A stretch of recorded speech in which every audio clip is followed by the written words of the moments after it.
16절부터 20절 말씀까지입니다. 마태복음 28장 16절부터 20절 말씀까지 같이 합독하시도록 하겠습니다. 마태복음 28장 16절입니다. 시작. 11 제자가 갈릴리에 가서 예수께서 지시하신 산에 이르러 예수를 배웠고 경배하나 아직도 의심하는 사람들이 있더라.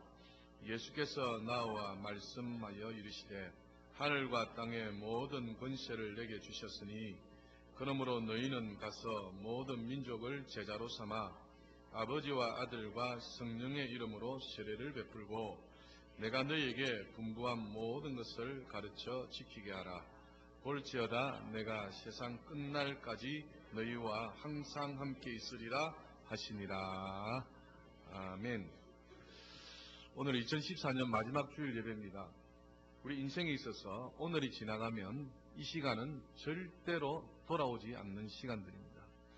오늘 본문도 우리 주님께서 지상에 사셨다가 다시는 눈에 보이는 주님으로 나타나지 아니하시고 마지막으로 가시면서 우리에게 부탁하신 지상 마지막 명령의 말씀을 살펴보면서 우리에게 주신 사명을 재발견하고 또 이 세상을 살아가는 이유와 목적 가운데 주님을 기쁘시게 드리는 우리 모두가 다 될 수 있기를 주님의 이름으로 축복합니다. 마태복음 28장 16절 말씀 보면 11 제자가 갈릴리에 가서 예수께서 지시하신 산에 이르러 예수를 배웠고 경배하나 아직도 의심하는 사람들이 있더라. 이렇게 말씀하십니다. 예수님께서 살아 계셨을 때에 제자들에게 가르치시며 말씀하셨습니다. 십자가에서 죽으시고 그리고 3일 만에 부활하시고 승천하실 것을 말씀하셨어요. 그래서 부활하시고 난 다음에 갈릴리 어느 산에서 모이자라고 하였습니다. 그리하여서 제자들이 모였습니다. 제자들이 예수님을 배웠습니다. 예수님을 뵙고 경배하지만 17절 말씀 보니까 아직도 많은 자가요 의심하는 사람들이 있더라. 이렇게 말씀합니다. 오늘 마태복음 28장에는 이렇게 자세히 기록 나와 있지 않지만 마가복음에는 이렇게 의심할 이유가 있었던 것을 볼 수가 있습니다. 왜냐하니까 제자들이 예수님께서 죽었다가 다시 살아나셨던 것을 믿었더라요, 믿지 않았더라요? 믿지 못하였던 것을 볼 수가 있습니다. 자, 마가복음으로 한번 넘어가 보겠습니다. 마가복음 16장으로 한번 넘어가 보십시오.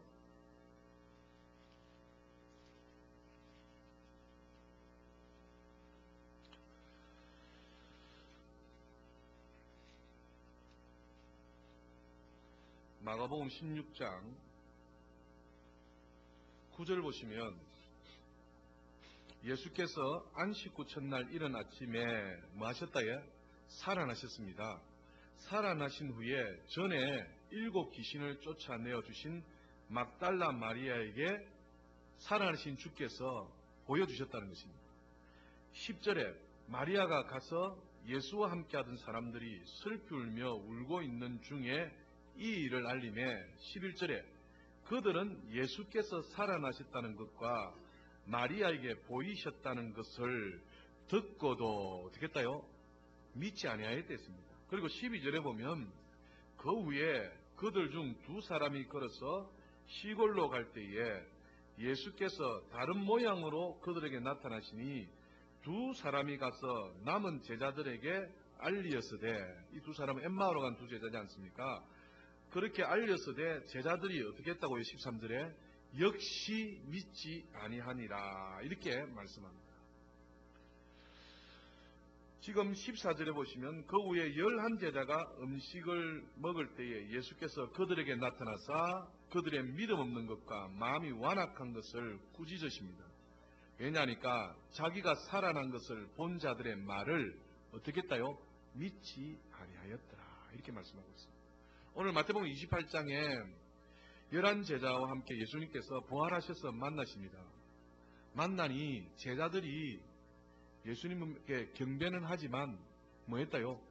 이분이 예수님인가 아닌가 뭐 했더라고요? 의심하셨더라 라고 말씀하고 있습니다. 마태복음 28장 19절에 나오는 제자를 원어에는 마데테스라고 이야기합니다. 이 마데테스라는 말은 사복음서와 사도행전에 무려 250회나 등장을 합니다. 마데테스라는 이 말이 250회나 등장합니다.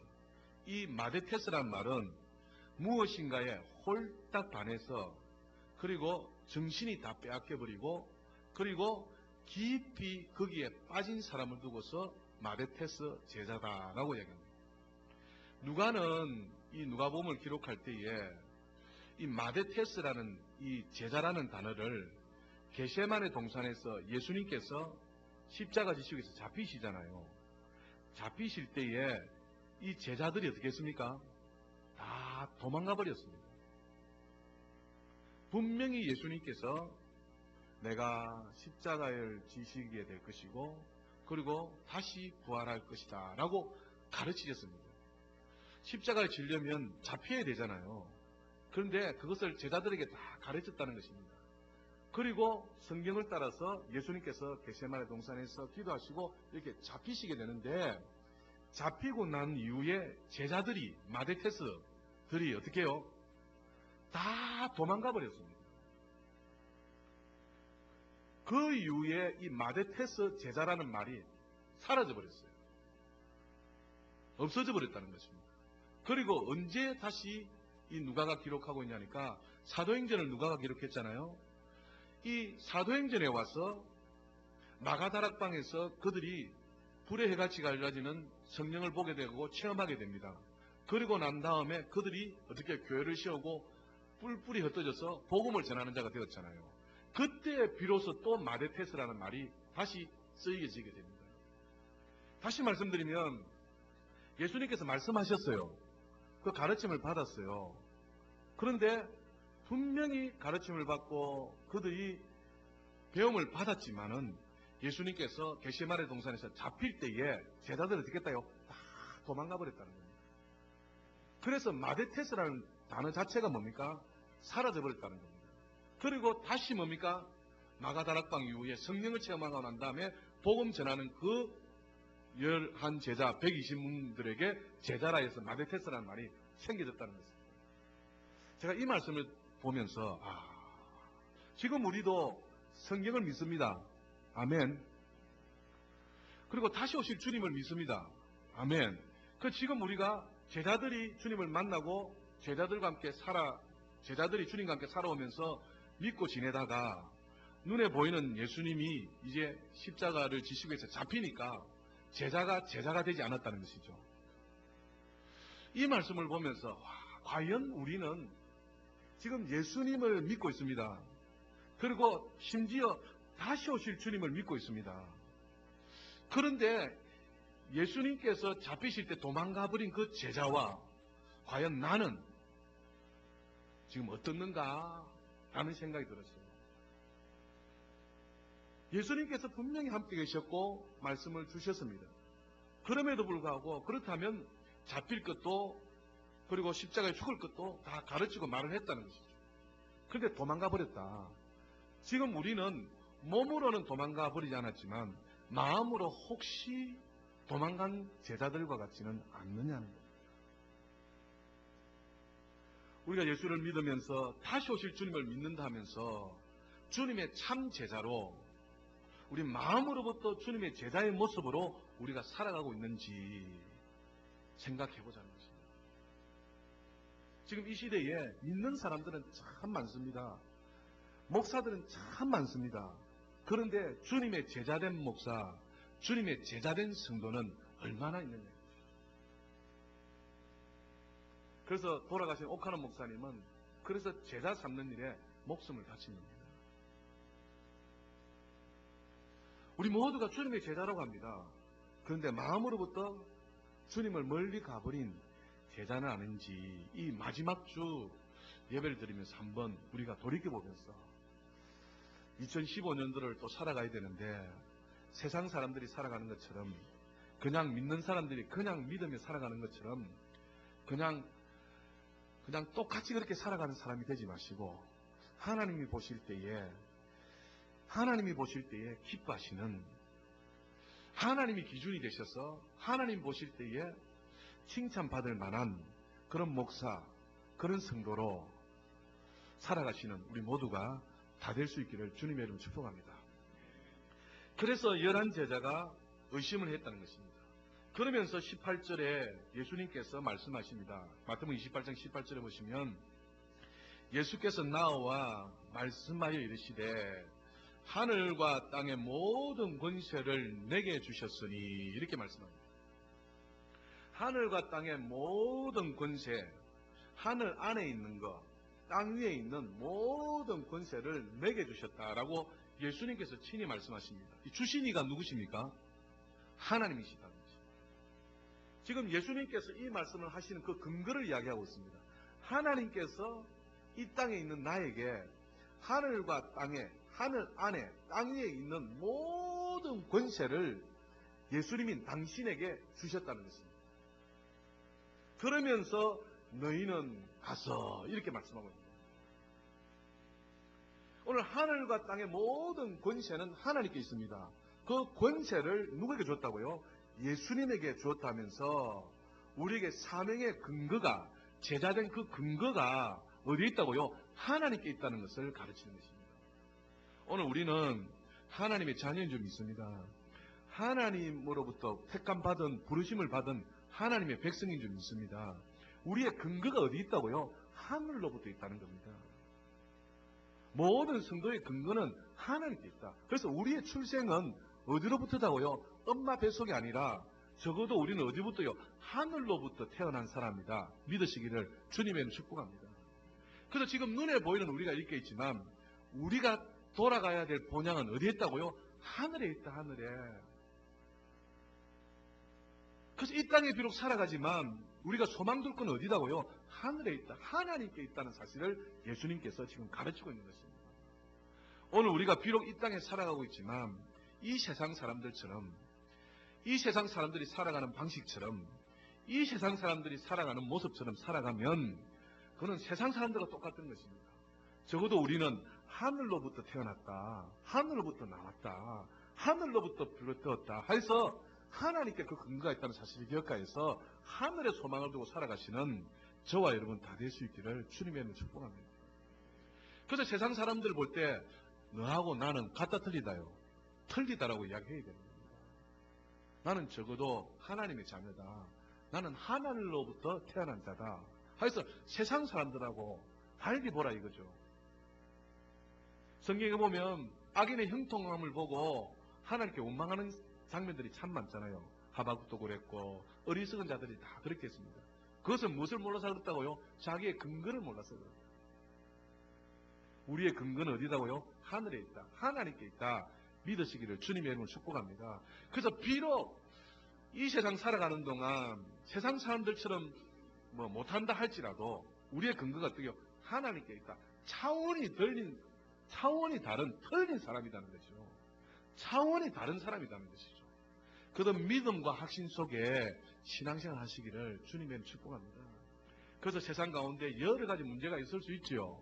직장의 문제, 취업의 문제, 진로의 문제, 또 뭡니까? 가정의 문제, 경제의 문제, 여러 가지 문제가 있어요. 이런 문제 가운데에 우리가 소망이 있는 것은 무엇입니까? 나는 그래도 하늘의 소망입니다. 하늘에 있던 나라. 그래서 차원이 틀린 삶으로 살아가게 된다면 그 가운데 하나님께서 역사하여 주실 줄 믿는 겁니다. 그래서 예수께서 하늘과 땅의 모든 권세를 내게 주었으니 그러므로 너희는 가서 하여서 말씀하고 있는 겁니다. 그래서 복음을 위해 살아가는 사람들에게는 하나님이 함께 하시는 줄 믿습니다. 복음을 위해 살아가는 사람에게는 하나님께서 권능을 주시고 하나님께서 복을 주시고 하나님께서 능력으로 역사하는 것을 보게 하여 주실 줄 믿는 것입니다.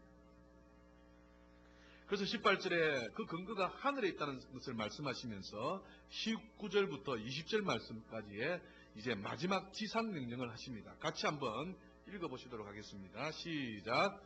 그러므로 너희는 가서 모든 민족을 제자로 삼아 아버지와 아들과 성령의 이름으로 세례를 베풀고 내가 너희에게 분부한 모든 것을 가르쳐 지키게 하라.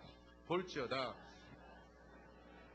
너희와 항상 함께 있으리라 하시니라. 아멘. 마지막 지상명령을 마지막 이 땅에서의 유언을 주님이 하십니다. 그러므로 너희는 가서 모든 민족을 제자로 삼아 아버지와 아들과 성령의 이름으로 세례를 베풀고 내가 너희에게 분부한 모든 것을 가르쳐 지키게 하라. 볼지어다 내가 세상 끝날까지 너희와 항상 함께 있으리라. 이렇게 말씀하셨습니다. 자, 19절부터 20절에 보면 동사가 5개 나옵니다. 그 동사에 동그라미를 치십시오. 19절에 보면 그러므로 너희는 가서 가다의 동사가 있습니다. 그리고 모든 민족을 제자로 어떻게 하라요? 삼아라. 2개죠. 그 다음 아버지와 아들과 성령의 이름으로 세례를 어떻게 하라요? 베풀고 그 동사입니다. 그리고 20절에 내가 너에게 분부한 모든 것을 가르치라. 그게 동사입니다. 그리고 지키게 하라. 동사입니다. 이렇게 5가지로 이야기하고 있습니다. 동사가 무엇입니까? 움직이는 것입니다. 행동하는 것입니다. 머리로만 이론적으로 아닙니다. 그런데 이 5가지 동사가 무엇으로 귀결되냐 하니까, 무엇을 향하여서 달려가냐 하니까 제자를 삼아라는 곳에 향하여서 달려가고 있습니다. 제자를 삼기 위해서 너희는 어떻게 하라고요? 가라. 그리고 제자를 삼아서 세례를 어떻게 해요? 베풀어라. 그리고 제자를 삼아서 어떻게 하라고요? 가르치라. 그리고 제자를 삼아서 그 제자들을 지키게 하라. 이렇게 말씀하고 있다는 거예요. 5가지 동사가 어디로 귀결되고 있다고요? 제자를 삼으라는 그 말씀으로 귀결되고 있는 것을 볼 수가 있습니다. 여기에 19절 보면 그러므로 너희는 가서 이렇게 얘기합니다. 여러분 교회를 나눌 때에 여러 가지 기준으로 나눕니다. 지상의 교회 하면 또 무슨 교회? 천상의 교회. 이렇게 말씀합니다. 눈에 보이는 교회 하면 또 무슨 교회? 보이지 않는 교회 해서 교회를 나누고 있어요. 이렇게 나누는 건 어떻겠습니까? 모이는 교회 하면 또 어떤 교회요? 어떤 교회? 흩어지는 교회. 한국 교회 실정이 여러분 무엇인지 아십니까? 모이는 교회는 너무 열심히 달려왔어요. 모이는 이유가 무엇입니까? 하나님 앞에 이렇게 예배 드리기 위하여서. 그래서 모이는 교회에는 너무 열심히 달려왔어요. 그런 반면에 흩어져서 가는 교회는 드물었다 이거죠. 지금 주님의 지상명령은 무엇입니까? 모일 뿐만 아니라 흩어져서 뭐 해라요? 가라는 것입니다. 모여서 예배는 드려요. 그런데 예배는 드리는데 가지 않는다 이 말이에요. 이것이 한국교회의 문제인 것이죠. 한국교회의 실정입니다. 여러분 앞으로 교회가 어떤 교회가 되어야 되느냐, 여기에 중요한 것입니다.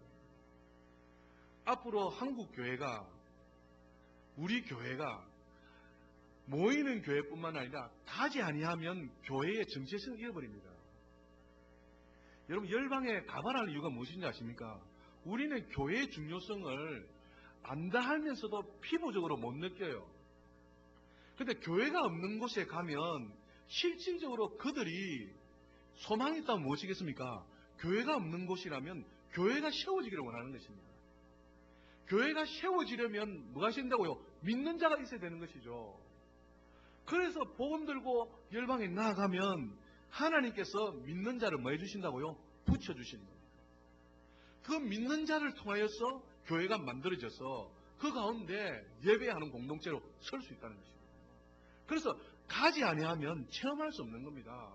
가지 아니하면 교회가 어떤 것인가를 깨달을 수가 없어요. 그래서 한 번쯤은 다 가보셔야 해요. 가보셔서 야 그렇구나. 교회는 우리 한국 교회는 얼마나 많아요. 우리 기독교가 5만 교회가 넘는다 하잖아요.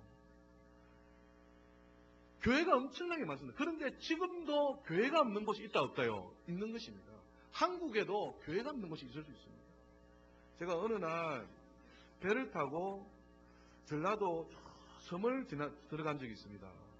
그런데 제가 감동을 받는 것이 배를 타고 전라도 배를 타고 쭉 들어가는데 섬마다요 교회가 너무 아름답게 다 지어져 있는 거예요.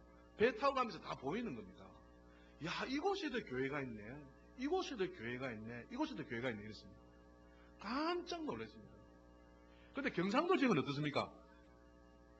좀 그렇지 않은 모습을 볼 수 있었어요. 아직도 우리 한국 교회도 마찬가지입니다, 여러분. 한국에도 교회가 안 세워진 곳이 있을까요, 없을까요? 있습니다. 있습니다. 그런데 우리 한국은 교회 세우려면 얼마든지 세울 수 있잖아요.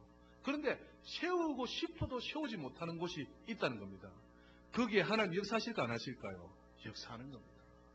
교회를 세우기 위해서 믿는 자를 만나게 해주시고 그 믿는 자를 중심으로 335화에서 교회가 세워져서 하나님 앞에 예배드리는 마지막 시대에 부름받을 사람들을 하나님께서 교회를 중심하여 모으고 있다는 거예요. 그래서 너희는 가라 이 말은 모이기만 하면 안 됩니다. 이제 모였다 하면 어떻게 된다고요? 가야 된다는 겁니다. 그래서 심지어 사랑하는 여러분, 개척교회 하면서 교회를 짓는 교회들이 얼마나 많습니까? 가는 곳곳마다 어떻게 해요? 교회를 지어주는 그 사명을 가진 겁니다. 제가 아는 어떤 장로님도 보면 자기 목적이 뭐다요? 나는 교회 세우는 것이다 해서 없는 곳마다 교회를 세우는 거예요. 어떤 장로님은 나는 교회 세워진 곳에 강대상을 헌문하는 것이다 해서 가는 곳곳마다 교회를 들어가 보는 거예요. 교회 들어가 봐서 뭡니까? 교회의 강대상이 좀 흐름하다면 그걸 싹 바꿔주는 겁니다. 그리고 강대상을 세우는 거예요. 하여튼 주님 앞에서 어떻게 해요? 교회를 세우는 일이 어떻게 해요? 목숨 거는 사람도 있다는 거예요. 그래서 우리 교회도 앞으로의 비전이 어떻게 된다고요? 가는 교회가 되어야 됩니다. 그런데 가기만 하면 안 되죠. 뭐 더 해야 된다고요? 모이기도 해야 돼요. 그래서 이 두 개가 균형을 맞춰야 된다 입니다. 조화를 이루어야 된다는 거죠. 그래서 한쪽으로 치우치게 되면 하나님께서 어떻게 해요? 흩어버리십니다. 여러분 초대교회 역사를 아시잖아요. 예루살렘 교회가 막 세워졌어요. 3,000명, 5,000명이 모여졌어요. 하나님의 뜻은 땅끝까지 복음이 전파되는 것인데 하지 않으니까 결국 그 교회에 핍박을 줘서 다 흩어버리더라. 흩어버리더라. 그래서 교회가 해야 될 사명은 모일 뿐만 아니라 어떻게 된다고요? 가서 전해야 된다. 그래서 우리 교회도 어떻게 해요? 할 수만 있다면 어떻게 해요? 자꾸 가서 교회를 세우는 이 사명들을 감당해야 될 줄 믿습니다. 그래서 열방으로 가고 선교사도 파송하고 가서 뭡니까? 교회도 지어지는 이 일들을 해야 된다는 것이죠. 아멘. 주님의 지상 명령입니다. 마지막 명령입니다. 그 명령을 누구에게 줬다고요? 저와 여러분에게 줬다는 것입니다. 할렐루야. 그래서 여러분 2014년도를 지나면서 2015년도 건너갈 건데 여러분 결심하십시오. 다짐하십시오. 내가 이것만은 주님께 헌신하리라. 이것만은 내가 주님 앞에 2015년도 헌신하리라. 좀 내가 어디 놀러 가고 어디 막 하고 좀 나를 위해서 하지 말고 주님을 위해서 계획을 한번 세워보라. 그래서 연초되면 참 말씀드리기 좀 그런데 교회마다 어떻게요? 선교라든지 전도의 계획을 세워요. 그래서 우리 교회는 2015년도에는 교회 5개 세우는 게 목적이고 10명의 선교사를 파송하는 게 목적이다. 이렇게 하게 됩니다. 이렇게 마음들이 좀 일어나야 되지 않겠느냐. 할렐루야. 그래서 가는 교회가 되시는 우리 모두가 될 수 있기를 주님의 이름으로 축복합니다. 그래서 제자를 삼기 위해서 너는 가는데 어디로 가라고 해? 성경에 마태복음 28장 19절에 어디로 가랍니까? 예, 모든 민족으로 가라 했습니다. 모든 민족입니다. 모든 민족에 빠지는 민족이 있습니까? 결단코 없습니다. 특정 지역, 특정 집단, 특정 계층, 특정 민족 아닙니다. 모든 민족이다. 따라서 합시다. 모든 민족. 한민족도 될 수 있고 일본 민족도 될 수 있고 모든 민족이 될 수 있습니다. 제가 참 모든 민족을 싫어해요. 우리 한민족을 좋아하지. 그런 사람 중에 한 명입니다. 저도 굉장히 말하자면 보수적인 사람 중에 한 명입니다. 그런데 선교하러 가려니까 이 모든 민족을 향한 마음이 안 되면은 선교가 안 이루어지는 겁니다. 그런데 제가 겪었잖아요. 체험했잖아요. 일본 사람, 저 사람들은 우리 한국 못 되게 했지. 저 사람들은 망해도 싸다. 저 사람들은 죽어도 싸다. 이번에 일본에 가시는 분 있잖아요. 제 마음에 그런 마음이 들었어요. 그래서 일본에 선교하러 가는데요. 선교가 막혀버린 겁니다. 한국은 출발했는데 일본 간사이 국제공항에서 입국을 안 시켜주는 거예요. 그래서 공항 바닥에 주저앉고 기도했습니다. 하나님, 이게 웬일입니까? 우리는 주의 복음 전하러 왔는데 이거 지금 일본에 못 들어가면 다시 돌아가야 되는 일인데 하면서 한 2시간 정도 기도했습니다. 하고 난 다음에 입국이 허락이 되어졌어요. 들어갔어요. 그날 저녁에 집회를 하는데 얼마나 통곡하고 회개했는지 모릅니다. 그게 무슨 말이냐니까 모든 민족 중에 일본 민족도 해당된다는 겁니다. 일본 땅에도 택함받은 구원받을 영혼이 있다 없다요? 있다는 것입니다. 근데 네가 왜 일본 땅은 망해야 되고 일본 땅은 죽어야 된다 하는 겁니다. 주님의 자녀가 일본 땅에 있다 없다요? 있다는 것입니다. 그래서 제가 무너진 적이 있습니다. 무너진 적이 있어요. 성경은 분명히 이야기합니다. 너희는 가서 어디로 가래요? 모든 민족으로 가겠습니다. 모든 민족에 빠지는 것이 없습니다. 그래서 모든 민족에 가서 복음을 전하라 라고 말씀하는 겁니다. 제자를 삼으라 이렇게 말씀하는 것이다 라는 것입니다. 그래서 특정 지역, 특정 집단, 특정 민족 없습니다. 특정 계층 없습니다. 모든 민족에게 가서 제자를 삼으라는 것입니다. 그래서 이 교회는 전 우주적인 교회입니다. 하나님이 보실 때는, 하나님이 보실 때에 풍성한 교회만 교회입니까? 아니면 옆에 있는 하나교회는 교회 아닙니까? 안민교회는 교회 아닙니까? 아니다는 것입니다. 하나님 보실 때는 다 교회다, 교회. 다 교회다는 겁니다. 전 우주적인 교회입니다. 여러분, 앞으로 우리가 살아남을 수 있는 비결을 여러분 말씀드린다면 교회가 연합해야 됩니다. 교회가 연합하지 아니하면 세상 가운데에 버틸 수가 없습니다. 이길 수가 없습니다. 성도들이 연합하지 않으면 세상 가운데 이길 수 없습니다. 버틸 수가 없습니다. 세상이 얼마나 악한 줄 아십니까? 원수 마귀가 얼마나 쬐어오는 줄 아십니까? 그 가운데 우리가 살아남을 수 있는 비결은 연합해야 됩니다. 교회가 연합해야 됩니다. 할렐루야. 교회가 연합해야 되는데 이 교회가 여러분도 교회 맞지? 무형의 교회. 따라 나는 교회다. 내가 무형의 교회다는 거죠. 눈에 건물이 보입니다. 이 건물도 뭐다요? 교회됐습니다. 교회 안에 들어있는 저와 여러분 한 사람 한 사람도 뭐다요? 교회다는 겁니다. 그래서 이 교회, 무형의 교회가 어떻게 해야 된다고요? 뭉쳐야 돼요. 연합해야 돼요. 그래야 살아남을 수 있습니다. 그래서 성도들 사이에 예를 들어서 기업을 한다. 그러면 어떻게 해요? 같이 기대해주고 같이 도와줘야 돼요. 예를 들어 장사를 한다. 그러면 우리끼리 가서 어떻게 해요? 먹어줘야 되고 팔아줘야 돼. 맛이 있거나 없거나. 그렇게 연합해줘야 돼. 그래야 살아남습니다요. 좀 차별화는 있어야 되지만 장사하시는 분이 맛있게 장사 만들어야지. 손님 오도록. 그분 몫이고 그분이 제발 장사하려면 장사 어떻게 해요? 좀 맛있게 잘하는 특기를 따라 해야 되는데 그렇게 하려면 손님이 있을 수 그분 몫입니다. 하지만 우리가 연합을 어떻게 한다고요? 가서 먹어주고 가서 팔아주고 가서 뭡니까? 사줘야 된다니까. 교회가 뭐 해야 된다고요? 연합해야 됩니다.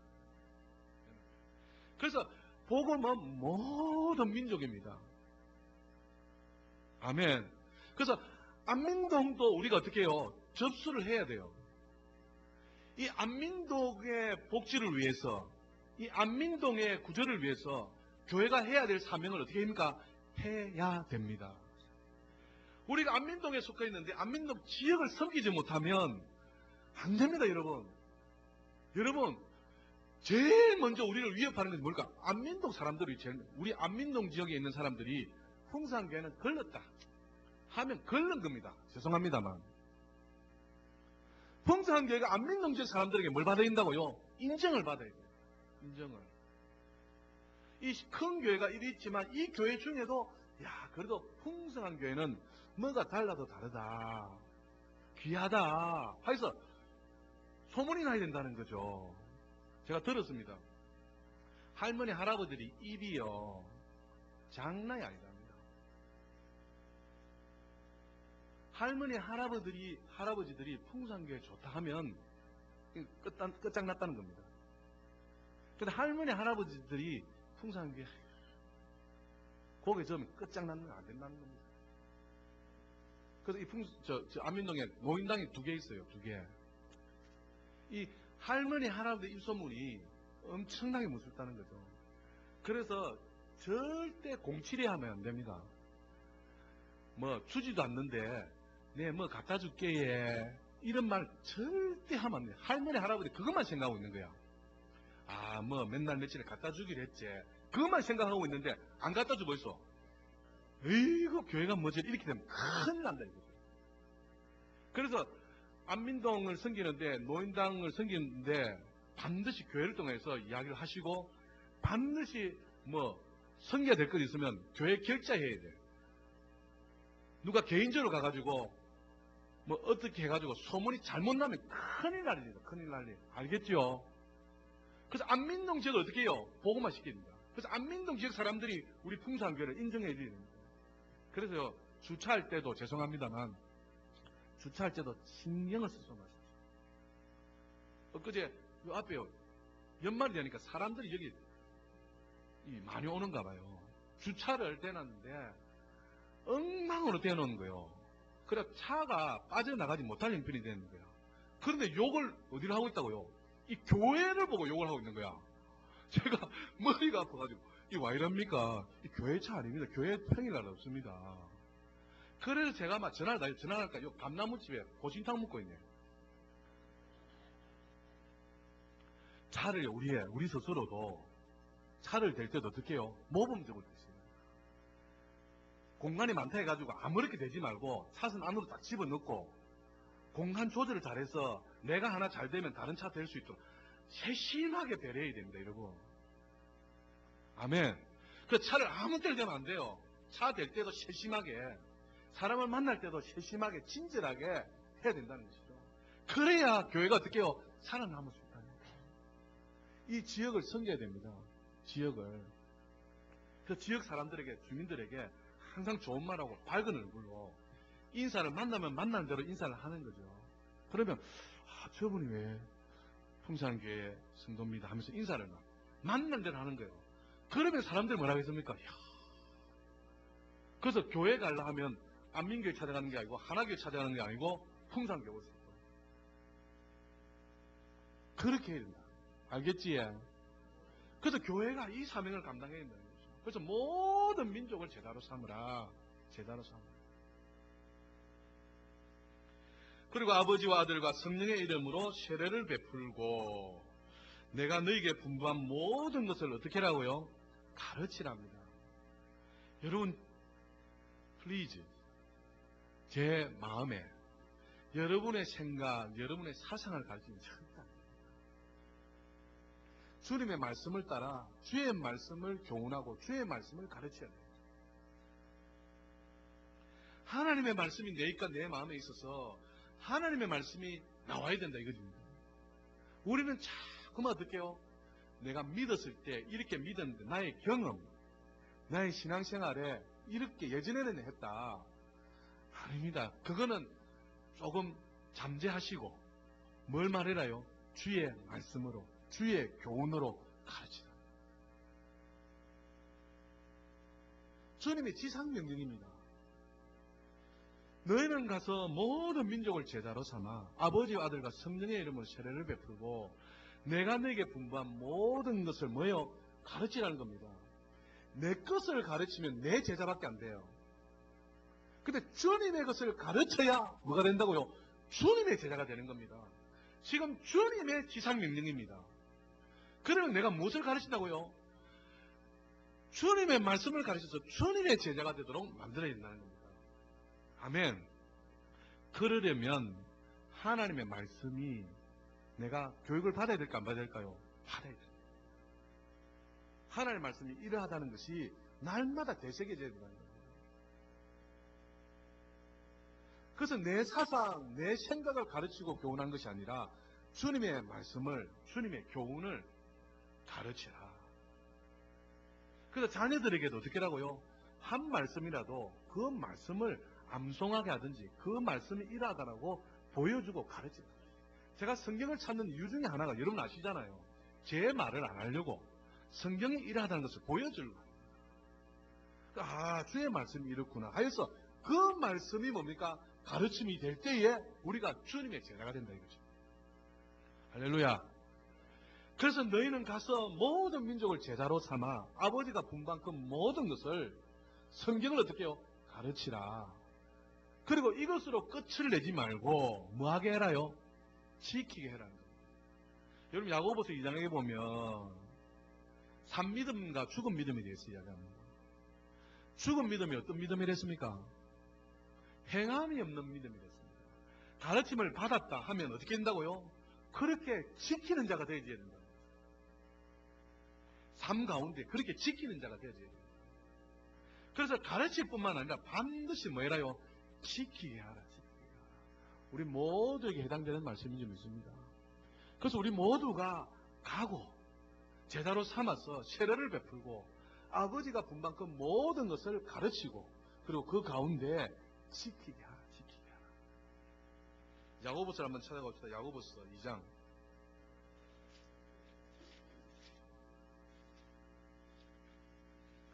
히브리서 다음에 있죠. 야고보서 2장 372쪽입니다.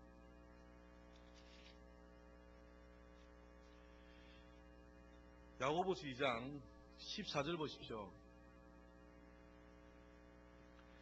14절에 내 형제들아 만일 사람이 믿음이 있노라 하고 뭐가 없다요? 행함이 없으면 무슨 유익이 있으리요? 그 믿음이 능히 자기를 구원하겠느냐?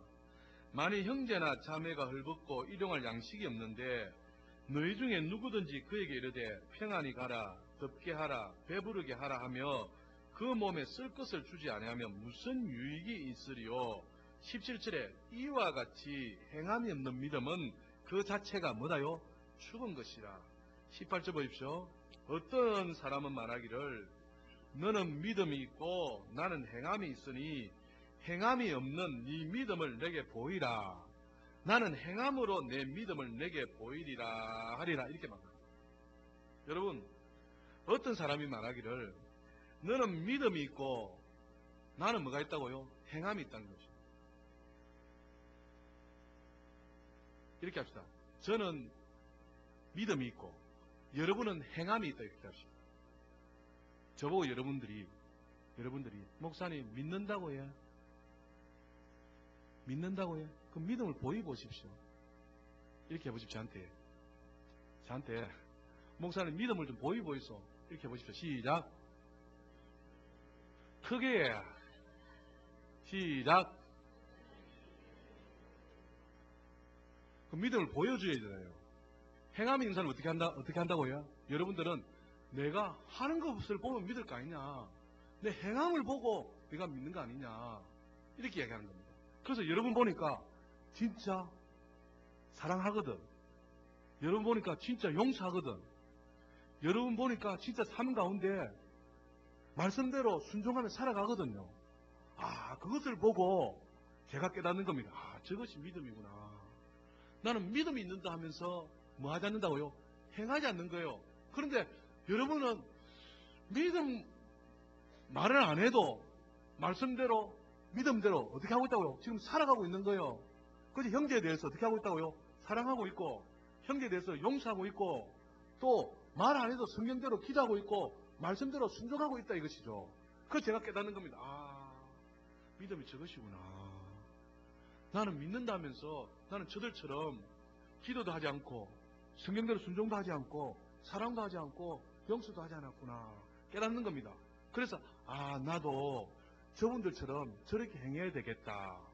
이게 옳지에 그것을 이야기하는 겁니다.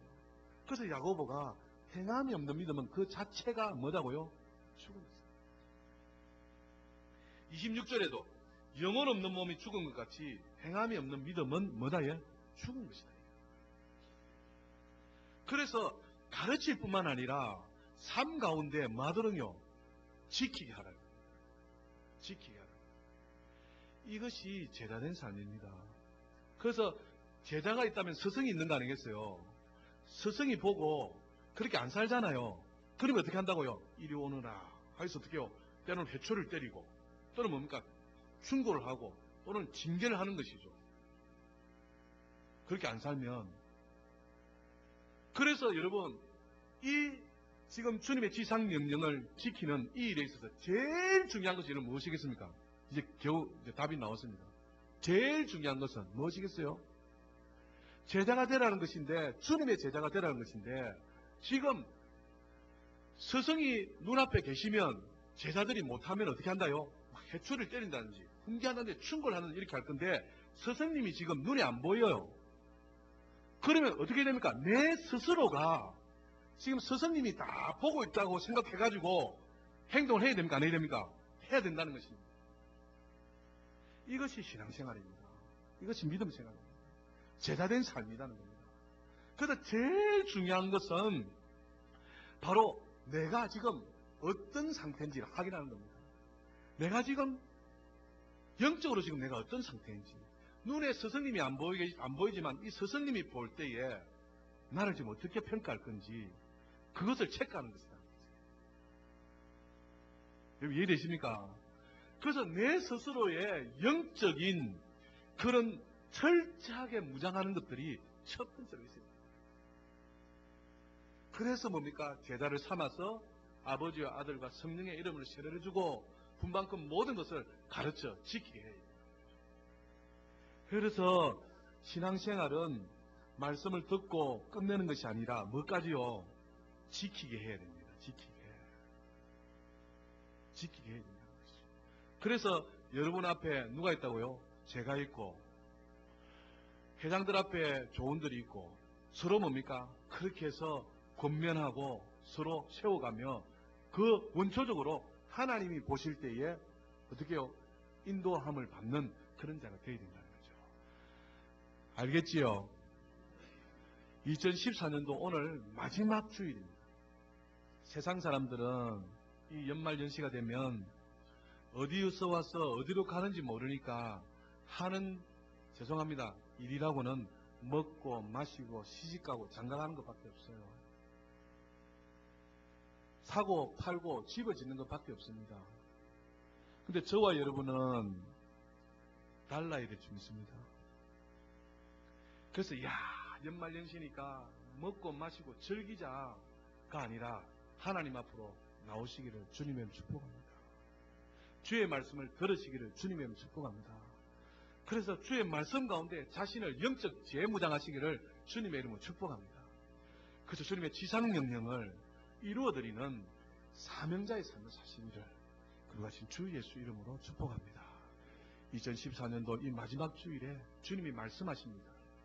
그러므로 너희는 가서 모든 민족을 제자로 삼아 아버지와 아들과 성령의 이름으로 세례를 베풀어 내가 너에게 분부한 모든 것을 가르쳐 지키게 하라.